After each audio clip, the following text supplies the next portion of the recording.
Olá a todos os irmãos e irmãs.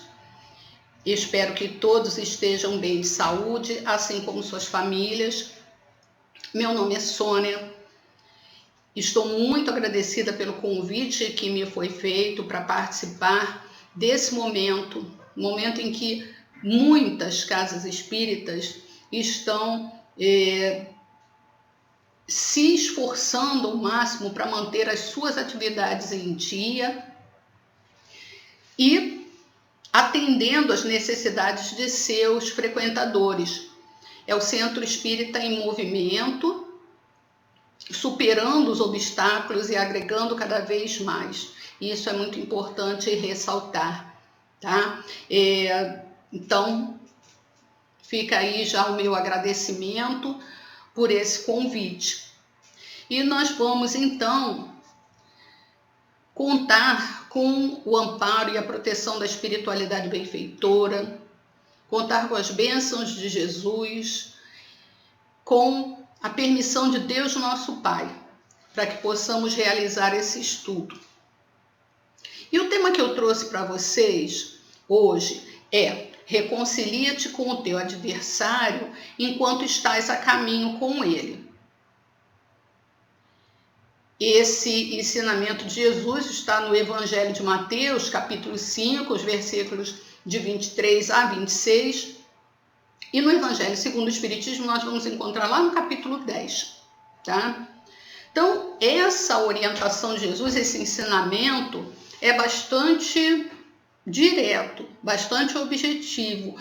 Ele chama aqueles que o estão ouvindo a uma realidade muito importante, que é de buscar o equilíbrio, buscar a aliança novamente com aquele que se diz o nosso adversário ou aquele que nós dizemos ser o nosso adversário. E na íntegra, essa passagem é assim: portanto, se você estiver apresentando a sua oferta diante do altar e ali se lembrar de que seu irmão tem algo contra você, deixe a sua oferta ali diante do altar e vá primeiro reconciliar-se com o seu irmão. Depois volte e apresente a sua oferta. Entre em acordo depressa com seu adversário, que pretende levá-lo ao tribunal. Faça isso enquanto ainda estiver a caminho com ele, pois, do contrário, ele poderá entregá-lo ao juiz, o juiz ao guarda, e você poderá ser jogado na prisão. E eu lhe garanto que você não sairá de lá enquanto não houver pago até o último centavo.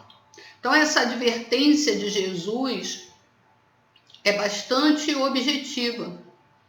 Ele realiza esse ensinamento para as pessoas habituadas a uma prática de fazer oferta, né, a Deus. E ele coloca essa particularidade, aproveita para colocar o ensinamento. Ele nos coloca a seguinte situação: alguém quer ofertar o seu agradecimento a Deus, orar, mostrar-se agradecido, mostrar-se no templo como quem está em paz consigo mesmo, como alguém possuidor de virtudes, que está em comunhão com Deus.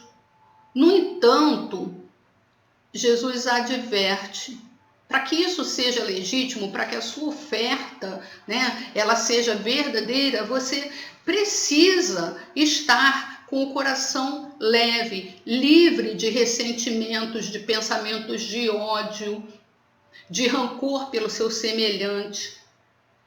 Jesus alerta para o verdadeiro valor da oferta. A oferta terá um valor verdadeiro, né, se a criatura estiver na sua essência com esse pensamento de amor, com esse pensamento sobre o seu próximo. Jesus não vem ensinar isso, né? Amar a Deus sobre todas as coisas e ao próximo como a ti mesmo. Então, essa era uma questão a ser resolvida, né? Jesus recomenda que pare tudo para refletir se de fato nada tem a resolver, se a pessoa não fez inimigos por conta de suas ações, e se lembrar que isso aconteceu, que vai em busca do adversário para essa reconciliação. Isso é um alerta, né, para todos nós, isso é um alerta. Quantos de nós estamos nessa situação, com o coração pesado por esses motivos? Será que todos nós já conseguimos resolver as nossas questões, as nossas pendências? Será que todos já conseguimos não levar para o lado negativo aquilo que recebe do outro? É ainda muito complicado para todos nós, né? Então, a recomendação de Jesus foi reconciliar. Então, vamos dar uma olhadinha nessa palavra. Essa palavra reconciliar, ela vem do verbo conciliar. O que é conciliar? O que é estar em estado de conciliação? É estar em harmonia, em equilíbrio, é estar ajustado em um acordo, em uma aliança, vivendo uma relação pacífica, tranquila, tá? Isso é estar em conciliação. E aí Jesus fala, é preciso que você se reconcilie. E usa as palavras depressa, é preciso que seja rápido, é preciso que seja enquanto estás a caminho com ele. Então, reconciliar, fazer voltar ao estado de conciliação. Bom, mas nas relações interpessoais, né, nós temos diversas dificuldades. As relações interpessoais, elas podem passar por processos variados desde o seu início. Elas podem se manter em equilíbrio durante um longo tempo, ou seja, nesse estado de conciliação, tá? Por longos períodos. Podem, né? E é o ideal que aconteça isso, que elas cresçam em afeto e podem até ser coroadas com o surgimento do amor. Isso pode acontecer, né? É o ideal que aconteça nas relações interpessoais, mas não é incomum, né? É bastante comum, por sinal, ver acontecer nas nossas relações oscilações que impedem a continuidade harmoniosa dessas relações. É bastante comum, já foi talvez muito mais comum para nós, talvez hoje em dia nós tenhamos um outro olhar, né? Mas podemos já ter passado por isso ou ainda estar passando.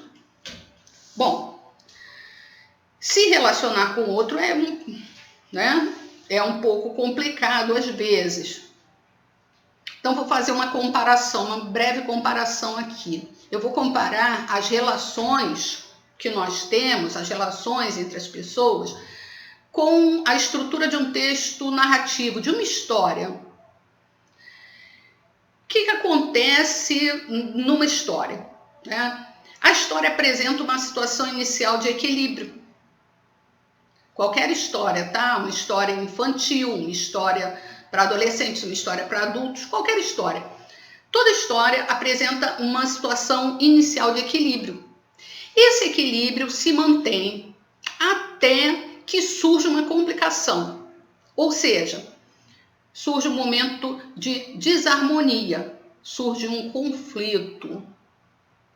E aí a relação, ela começa a ter, a passar por um processo de desestabilização, tá? Através desse conflito, por conta, desse conflito. Então, as relações, elas podem começar muito bem, até que haja um momento que a gente chama de complicação na estrutura do texto narrativo, e é bem parecido com o que a gente vivencia nas nossas relações, né? Um conflito. O ideal é que esse conflito seja resolvido logo, tá? Porque senão, se ele não for resolvido logo, ele pode desencadear uma situação insustentável. Ele pode ser levado a um auge, a um clímax, e vai ficar complicado. Essa quebra de harmonia precisa ser solucionada, pois Senão, essa não solução vai manter o desequilíbrio, que é prejudicial à continuidade da relação.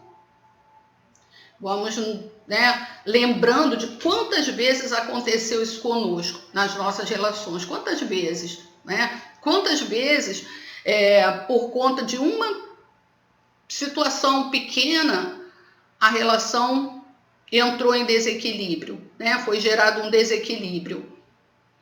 E aí prejudicou. É preciso que haja uma solução para aquilo, tá?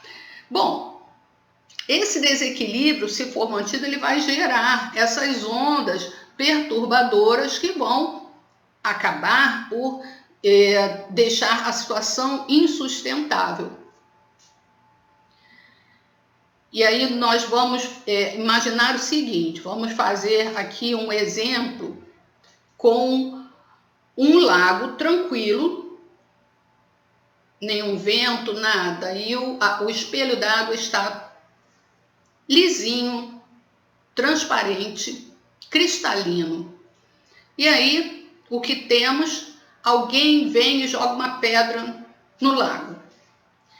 Dependendo da força com que essa pessoa jogou a pedra, o espelho d'água vai se encrespar, porque a pedra vai afundar, e aí vai provocar ondulações, que podem ser pequenas ou muito grandes, podem se estender até mais distante naquele espelho d'água, tá? Essa imagem, ela é interessante porque ela representa essa situação do conflito. O motivo do conflito pode ser pequeno ou pode ser grande. Ele pode dar aquela pequena encrespadinha no espelho d'água. A situação pode ser solucionada rapidamente e aí se retoma o equilíbrio, tá? Mas pode não acontecer isso. Pode acontecer que a força imprimida na pedra, ela seja tão intensa que gere essas vibrações muito grandes, essas ondas no lago, tá? Bom, então nós temos formado o seguinte quadro: a situação inicial, que é a de harmonia, a complicação gerada por um conflito, o clímax, que é o momento quando o conflito chega ao seu auge, se torna insustentável, porém é preciso que aconteça o retorno ao equilíbrio. Então, é preciso que surja a solução. E aí, a solução vem com o que Jesus falou, a reconciliação, a fim de que o desfecho seja um desfecho positivo, tá? Se retorne ao equilíbrio. Retornar ao equilíbrio, vale lembrar, minha gente, que não é o retorno à situação inicial, é bem diferente disso. Por que será que é bem diferente? Tá? Quando toda vez que nós passamos por uma experiência, nós acrescentamos algo na nossa vida. Pode ser positivo, pode ser negativo, podemos passar por experiências boas, por experiências ruins, por experiências traumáticas, experiências de variados tipos, tá? Mas sempre acrescenta. Então, retornar ao equilíbrio não quer dizer voltar à situação inicial. Muitas vezes as pessoas dizem assim, eu queria recuperar aquilo, queria que a minha vida voltasse ao que era antes. Não vai voltar, nunca vai voltar, Não vai voltar. E é bom que não volte, porque a cada coisa que por cada coisa que passamos, nós temos um aprendizado. E é isso que vai nos levar ao progresso. Tanto as coisas boas quanto as pancadas, os carinhos ou as surras que nós tomarmos durante a nossa passagem pela Terra, tá? Vão acrescentar coisas em nossa vida. E aí, não voltaremos àquela situação primeira, aquela situação inicial, porque você já tem outra experiência. Isso vale a pena a gente lembrar. É preciso que haja reconciliação, é preciso que haja solução do problema, mas isso não quer dizer que tudo volta ao que era antes, né? E aí Jesus diz assim: reconcilia-te com o teu adversário. Quem é esse adversário de quem Jesus fala? O adversário é todo aquele que se pôs em oposição a nós. Bastou se colocar em oposição a nós, né? E dependendo de como vejamos isso, de como recebamos isso, ele se torna o nosso opositor, se torna o nosso oponente, o nosso contendor, o concorrente, um rival, é o nosso antagonista. Porque nós entendemos que em algum momento ele nos causou um prejuízo, nos trouxe desgraça, um infortúnio, qualquer coisa assim. Nós pensamos isso do outro, mas é muito difícil a gente pensar isso da gente mesmo, né? Que a gente pode ter causado esse mal-estar em alguém, ter provocado a dor em alguém. Bom, mas Jesus chama atenção para isso. Ele diz: pensa se não tem alguém com algo contra ti, e vai lá e tenta se reconciliar com ele. Então, Jesus mostra esse outro ponto, né? Esse outro lado da questão. E se nós temos alguma coisa contra alguém, se o nosso adversário vai ser sempre aquele que vai ter os qualificativos mais negativos possíveis. E nós entendemos que retomar uma relação harmônica com essa pessoa vai ser muito difícil. Mas Jesus sabia muito bem o que estava falando e ele alertava assertivamente sobre as consequências de não tentar fazer essa retomada. Jesus dizia isso: vai enquanto está a caminho, tenta fazer isso enquanto está a caminho, porque o problema não termina por aqui, né? Quando nós recebemos esse ensinamento de que a morte não existe, só existe a deterioração do corpo, de carne, né? Nós continuamos muito vivos, nós entendemos que o problema continua, tá? Nós entendemos que o problema continua e pode se tornar assim muito maior do que nós imaginamos.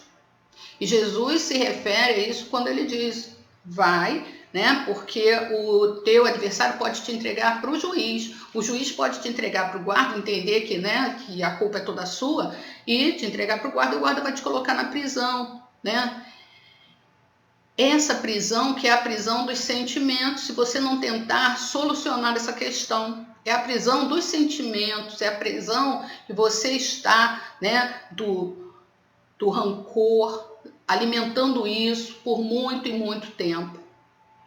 Aí eu vou ilustrar agora com um texto do cronista Luiz Fernando Veríssimo, um cronista gaúcho, né? O cronista gaúcho Luiz Fernando Veríssimo. Ele escreveu um texto cujo título é O Jogo.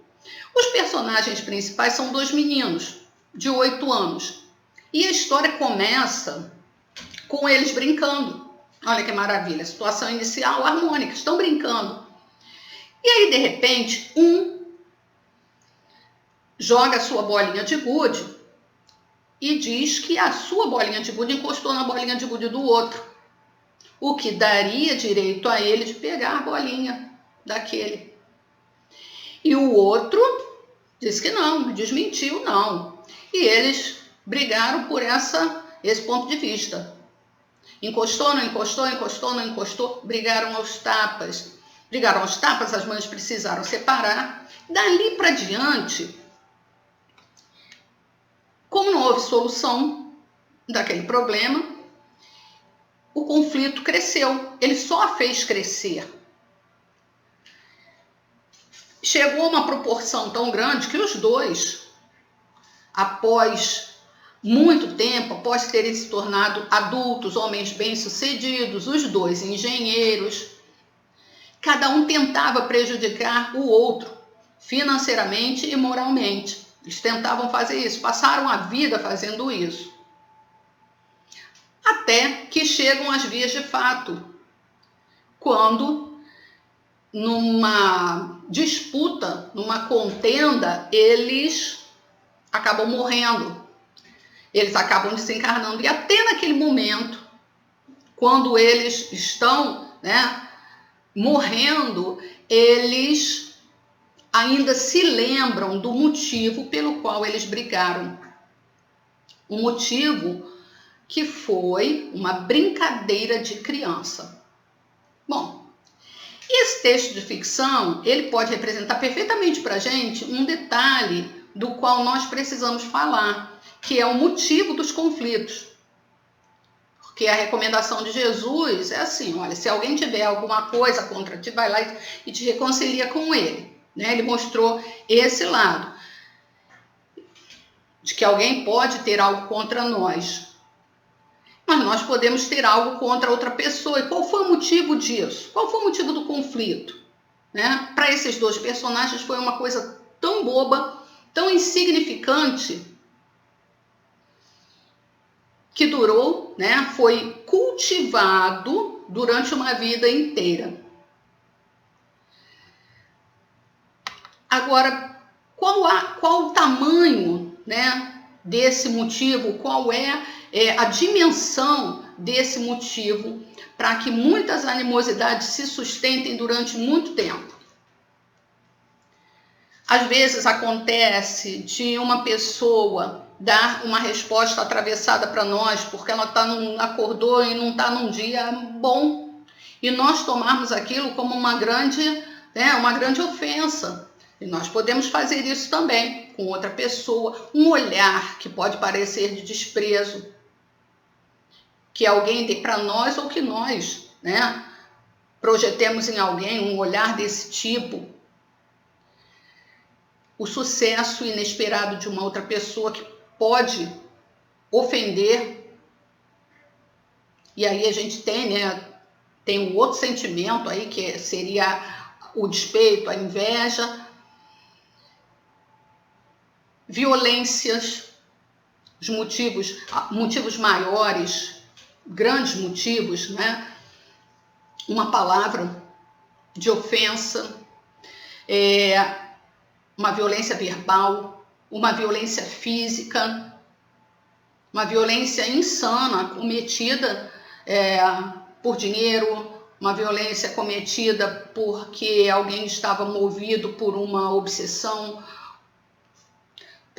pelo uso de álcool, pelo uso de drogas. São vários os motivos que causam esses conflitos, esses desentendimentos. E pequenos ou grandes, isso vai depender muito da pessoa que recebe aquilo, né? Vai depender muito se ela vai decidir por manter essa vibração continuada de rancor, de ódio, de animosidade. Se ela vai insistir em continuar mantendo essa vibração, isso vai depender muito dela, tá? E a reconciliação, ela precisa acontecer, mas depende bastante da vontade das pessoas envolvidas, tá? Muitas vezes nós não conseguimos entender a coragem, a disposição, a nobreza daquele que dá o primeiro passo. Para a gente, muitas vezes, parece uma coisa assim como é que foi tão ofendido? Às vezes você tem, né? Muitas vezes você consegue acompanhar determinadas situações, toma o partido, observa a injustiça, tudo que aconteceu, e aí a pessoa de repente resolve dar esse primeiro passo para a reconciliação. E o nosso orgulho fala mais alto e a gente não entende como é que pode. A gente discorda da atitude daquele outro que está tentando se reconciliar. Eu tive um momento assim de custar entender uma determinada atitude. Um caso que aconteceu aqui no Brasil, em São Paulo. Muita gente, com certeza, se lembra, aconteceu em 1997, tá? Uma criança foi sequestrada e morta no sequestro. Essa criança se chamava Ives Ota, e o pai dessa criança era um comerciante próspero em São Paulo. A criança foi sequestrada e ele tinha 8 anos, o menino tinha 8 anos, ele foi sequestrado pelos seguranças da rua onde havia o comércio de Massapá Ota, né, o pai de Ives. E foram 11 dias de terror psicológico para os pais do menino.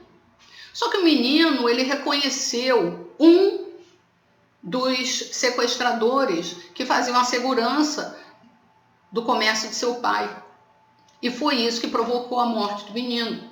O segurança, né, o sequestrador, mandou que matasse o menino. Uma consternação nacional, uma coisa horrível, um crime hediondo por dinheiro, um valor absurdo que pediam e que o pai não teria, né? Coisa absurda, tudo motivado pelo dinheiro. Pois muito bem, todos foram presos. A polícia trabalhou no sentido de prender as pessoas, encontrar o menino, né? Só que a vida dos pais de Ives, né, logicamente, deu uma reviravolta após esse estresse todo, né, um estresse pós-traumático.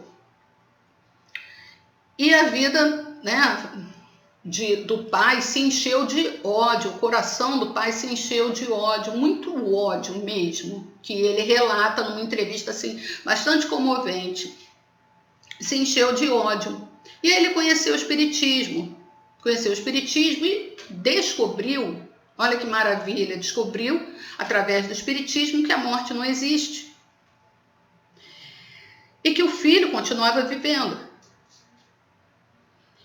E ele, né, ele tinha um ódio, ele tinha uma vontade de revidar a morte do filho.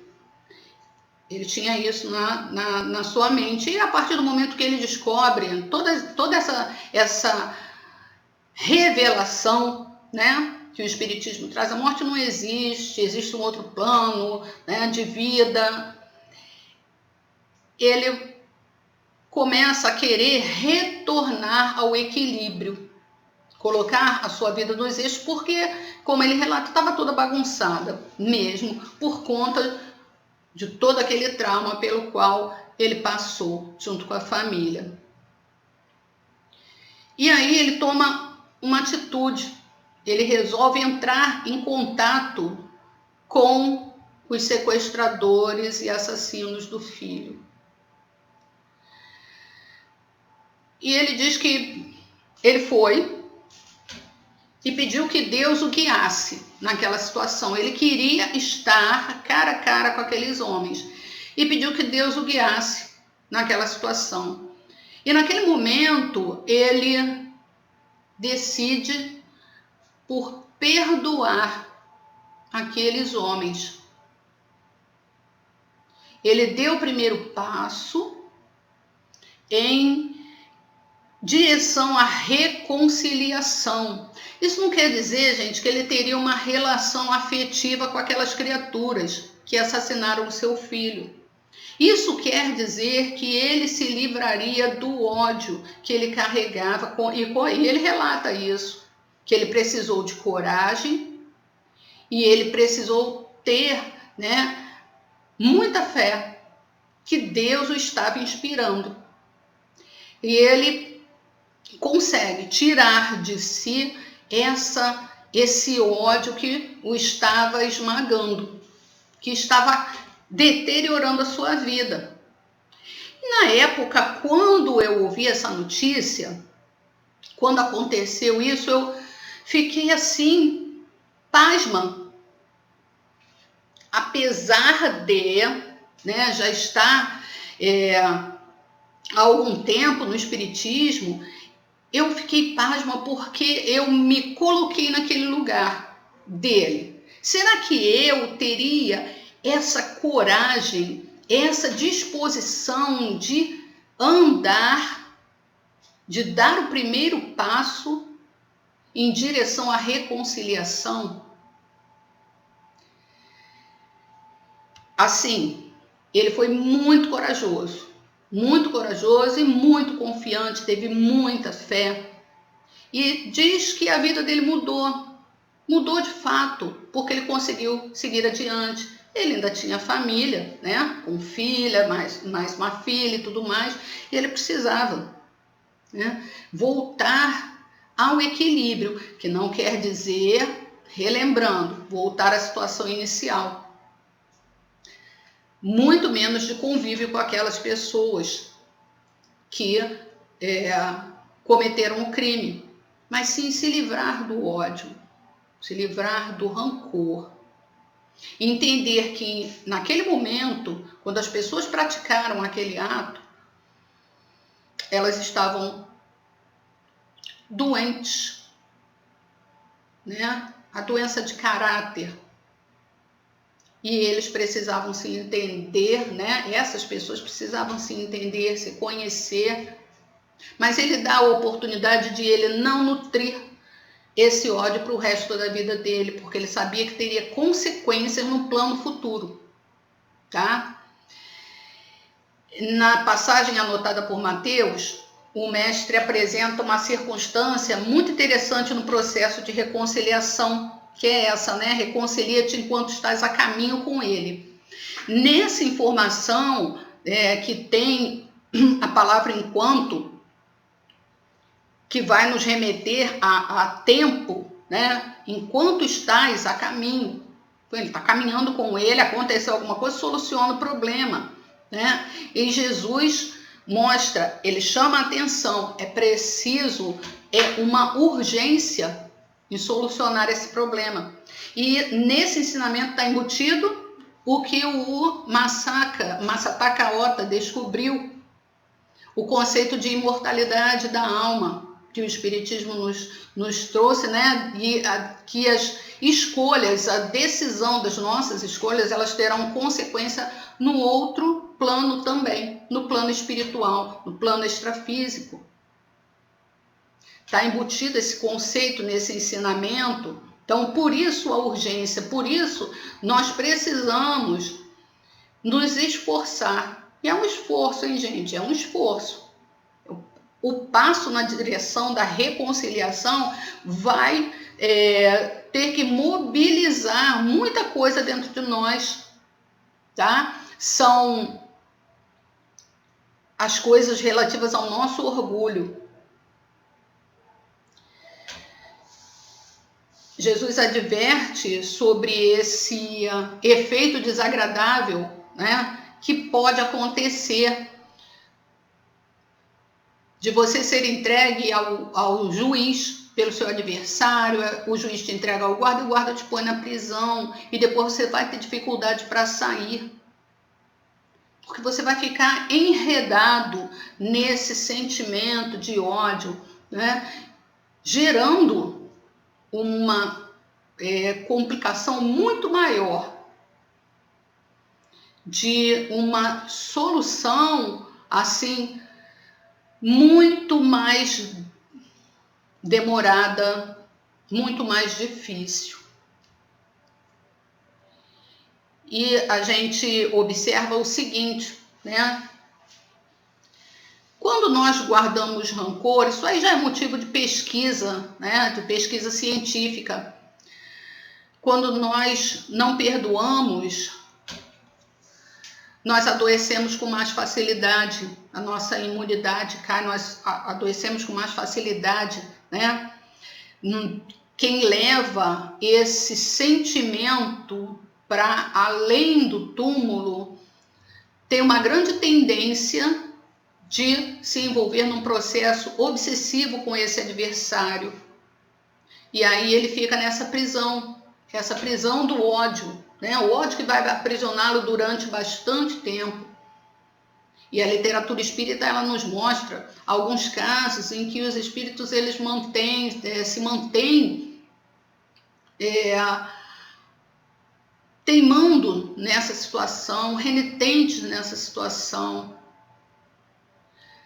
São tantos inconvenientes do não perdão, né, que nós precisamos observar mais atentamente como é que nós estamos vivenciando isso, para não acumularmos pendências assim desnecessárias, que vão acumular dores, sofrimentos, que se perdem no tempo das encarnações.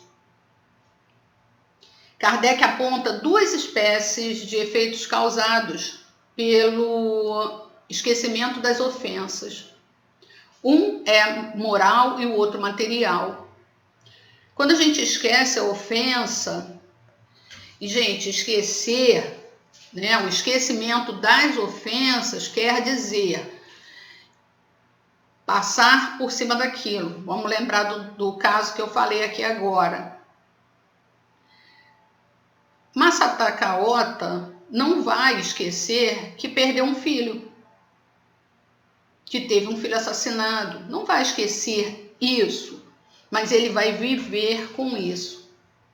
Ele vai aprender a viver com essa resposta que a vida lhe deu naquele momento, com aquele acontecimento, tá? Então, o esquecimento da ofensa será se livrar do ódio e parar de enviar as vibrações negativas para o nosso adversário, para quebrar esse ir e vir de vibrações negativas, né? Então, que aí é o efeito material. Então, Kardec aponta que o esquecimento das ofensas, ele traz o benefício dos bons sentimentos, das emoções agradáveis, do alívio, da leveza da consciência e do coração. Esses são os efeitos morais. E o efeito material é essa quebra, né? A eliminação das vibrações negativas do ofensor e do que se sentiu ofendido. O desfazimento desses fluidos venenosos alimentados pelo ódio recíproco. Em alguns livros, né, da literatura espírita, a gente encontra casos em que são relatados casos em que os espíritos até nem se reconhecem mais por conta do ódio que alimentaram um pelo outro. O ódio tomou conta deles que eles não conseguem, eles vivem uma situação, mas naquele pensamento, na lembrança, e não conseguem nem se reconhecer, né, fisicamente.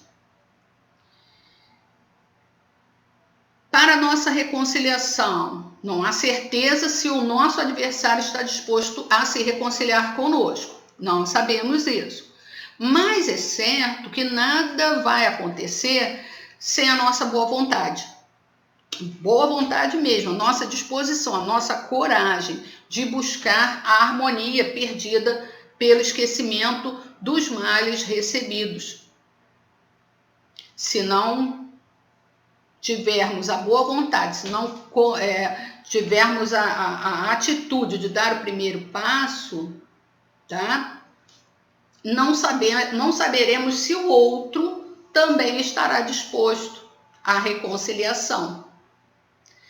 Então, que nós possamos estar atentos a essa bendita orientação de Jesus, que nós consigamos deixar de lado o nosso orgulho e nos permitamos realizar com simplicidade os desfechos mais bonitos que possamos fazer para as nossas passagens aqui na Terra, solucionando os nossos conflitos à medida que eles forem aparecendo, para não criarmos essas pendências desnecessárias.